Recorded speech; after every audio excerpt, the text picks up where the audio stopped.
Hello everyone! Welcome to my channel. Kumusta ang bawat isa?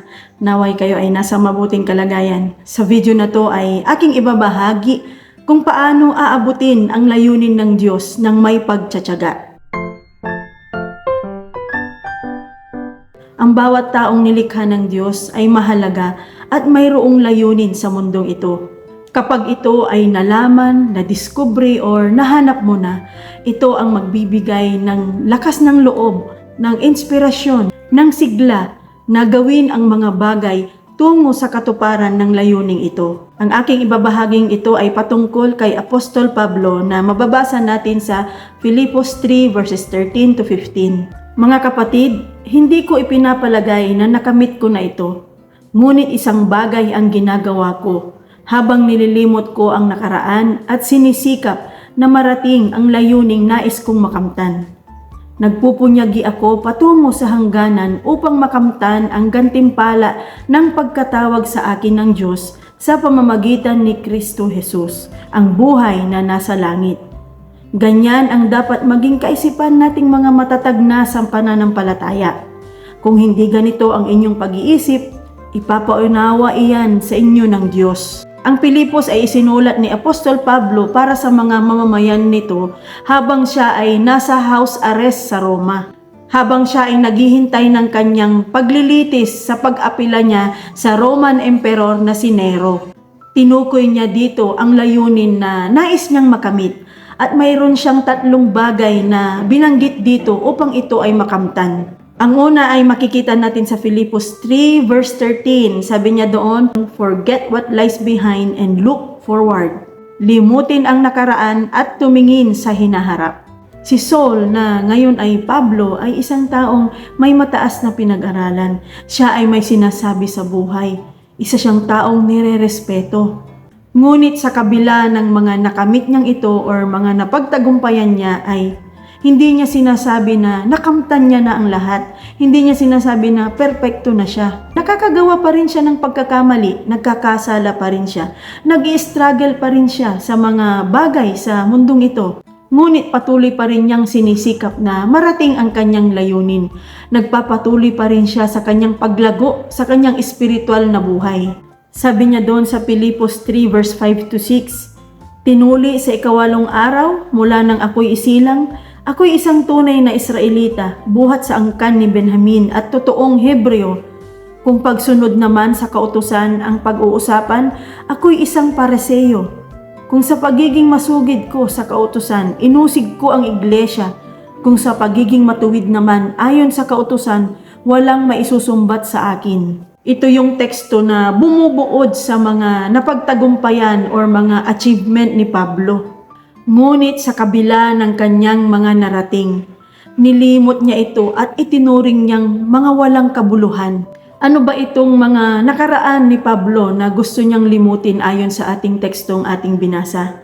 Ang kanyang family background, ang kanyang educational background, at ang kanyang spiritual excellence. Noong nagkaroon siya ng encounter sa Panginoong Hesus doon sa Damascus Road, ay doon nagsimula ang kanyang pagbabago. Hindi na mahalaga sa kanya kung ano yung pinag-aralan niya, kung saang pamilya siya galing. Hindi na mahalaga sa kanya kung ano yung mga narating niya. Ang mga lahat ng ito na nakamtan niya ay parang baliwala lamang. Ito'y parang mga basura lamang. Dahil nakita niya ang tunay na yaman. Nakita niya ang tunay na layunin ng kanyang buhay. Nakita niya ang tunay na kahulugan ng buhay at nais niya itong makamtan na handa niyang ipagpalit ang lahat. Makamtan lamang, makapiling, makita ang Panginoong Hesus. Sabi niya doon sa Filipos 3 verse 8, "Itinuturing kong walang kabuluhan ang lahat ng bagay bilang kapalit ng lalong mahalaga, ang pagkakakilala kay Kristo Jesus na aking Panginoon.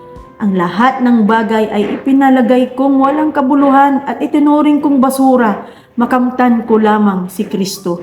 Para kay Apostol Pablo, hindi masusukat at maikukumpara ng kahit anumang kasikatan, karangyaan at kayamanan ang buhay na makakamit niya sa Panginoong Hesukristo. Ganyan din ba ang ating layunin sa buhay? Ganyan din ba ang ating iniisip nang tayo ay nakatanggap na sa Panginoong Hesukristo? na ang lahat ng ating ginagawa ngayon, anuman yung pinagkakaabalahan natin, anuman yung masasabi natin na kabuhayan natin or kayamanan natin, kasangkapan natin, or anuman yung mayroon tayo ngayon, ay ginagawa natin ang lahat ng ito tungo sa isang direksyon. Ano yung direksyon na yun? Ay ang makamit ang buhay na nasa Panginoong Hesus. Limutin na natin ang nakaraan. Kahit sa mga paghihirap, mga pagdurusa or mga sakit na naging dulot ng ating mga nakaraan, ay isantabi na natin ito. Dahil minsan yung mga bagay na mahalaga sa atin, yung mga bagay na malapit sa ating puso, or yung mga bagay na pinaghirapan natin na makuha, ang siyang nagiging hadlang upang tayo ay makagawa or magawa natin mahanap yung layunin ng Diyos sa buhay natin. Ang mga ito ay mga nagiging balakid sa ating daraanan. Ito rin yung naglalayo sa atin sa Diyos upang hindi natin makamtan, hindi natin magawa yung ating layunin. At naapektuhan talaga yung ating relasyon sa Diyos, na ang mga kasangkapang ito ay nagiging dahilan kung bakit hindi tayo lumalapit sa Diyos, dahil hindi natin nakikita yung ating pangangailangan sa Kanya. Anong halaga ng tagumpay at kasaganaan at yung mga bagay na malalapit sa ating puso, pero wala naman tayong relasyon sa Diyos, wala naman tayong pagkakakilala sa Kanya, or ito mismo yung sumasagabal or humahadlang na magkaroon tayo ng relasyon sa Diyos. Kaya tulad ng sinabi ni Apostol Pablo, limutin ang nakaraan at tumingin sa hinaharap. At ito yung pangalawa, focus on the upward call of God.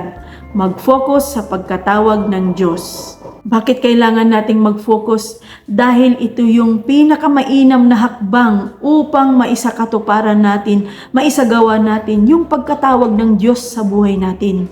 Huwag nating pahintulutan ang ating sarili na maging abala tayo sa mga maraming bagay na kung minsan sinasabi natin na ito naman ay mabuti, ito naman ay maganda, ito ay mahalaga. Pero hindi natin na isasakatuparan kung ano ba talaga yung kalooban ng Diyos sa atin. Ang taong madaling maistorbo or madistract ay ang taong walang focus. Kung hindi mo alam ang layunin mo sa buhay, ay madali ka talagang madistract sa kung ano-anong mga bagay. Kung hindi mo alam ang layunin mo, kung ano ba talaga yung katawagan mo, ay kung ano-ano na lang yung gagawin mo, basta may mga oportunidad na nag-open or may mga bagay na alam mo na makakabenepisyo ka, ay papatulan mo, gagawin mo siya. So pagkatapos mong magawa ang oportunidad na yon, ano nang susunod? Maghihintay ka ulit ng kung ano yung darating na naman, kung ano yung open doors or mga opportunities na darating na naman. Bakit? Kasi wala kang direksyon na tinatahak, wala kang focus. Pero kung alam mo ang iyong katawagan, alam mo ang iyong layunin, ay hindi ka basta-basta sumusunggab o kaya tatanggapin kung ano man yung oportunidad na nakabukas. Ang taong may focus at alam niya ang kanyang gustong gawin sa buhay, kapag may mga oportunidad o may mga bagay na magagandang alok ganyan, pero alam niya na hindi yun nakakatulong or mailalayo siya sa layunin niya, ay magno-no siya. Hindi siya manghihinayang na sabihing no or hindi. Dahil kung ikaw ay taong may focus, mayroon kang goal, ay mayroon kang tinatahak na specific na direksyon, at doon mo ilalaan ang lahat ng iyong lakas, ang lahat ng iyong karunungan, ang lahat ng resources mo. Tanungin mo ang sarili mo ngayon, bakit mo ginagawa kung ano man yang ginagawa mo ngayon? Mayroon ba itong patutunguhan? O mayroon ka bang goal kung bakit mo ito ginagawa? Ito bang ginagawa mo ay tungo sa layunin ng Diyos para sa iyo? Mahalaga na mayroon tayong focus sa landas na ating tatahakin. Mayroon tayong goal kung bakit natin ginagawa ang isang bagay, na mayroon tayong dahilan na masasabi natin na worth it, kaya natin ginagawa ito. At ang pangatlo, finish the race set before you. Tapusin ang karerang itinakda para sa iyo. Kung may paligsahan or contest, ay ibig sabihin ay mayroong premyo. Ibig sabihin ay mayroong kailangang gawin, kailangang pagsikapan upang makamtan yung premyo na nakalaan. 'Di ba ang lahat ng atleta or sino man na sumasali sa isang paligsahan, mayroong isang goal. Ano yung goal? Yung makamit yung premyo. May kanya-kanya tayong karera sa buhay. At maraming pagsubok ang darating, gawa man ito ng kalikasan or ng tao. May mga kabiguan, pighati o karamdaman na maaari mong maranasan. At ang mga bagay na ito ay parte na ng buhay. Ngunit ang mga bagay na ito na kapag ating hinarap ng may magandang pananaw at nagtitiwala sa Diyos na ang lahat ng mga nangyayari sa atin ng mga hindi magaganda or magaganda ay laging may magandang layunin ang Diyos. Ito ang magpapatibay sa atin at magpapalakas ng ating pananampalataya upang matapos natin ang ating karera. Kaya tapusin natin ang karerang itinakda sa atin. Huwag natin itong talikuran. Huwag natin itong isuko. Dahil may gantimpalang naghihintay sa bawat taong nagtapos ng karera na itinakda ng Diyos para sa Kanya.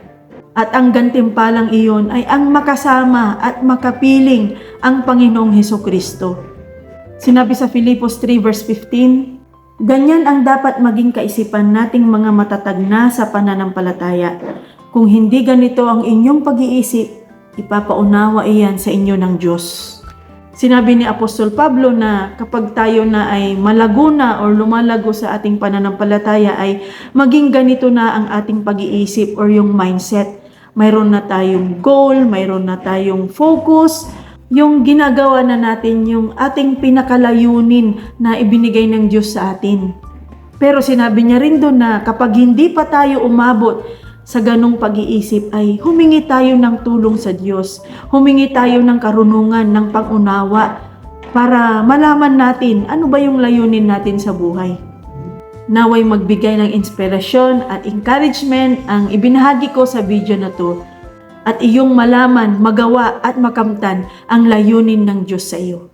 Maraming salamat sa iyong panonood. Hanggang sa muli at God bless you.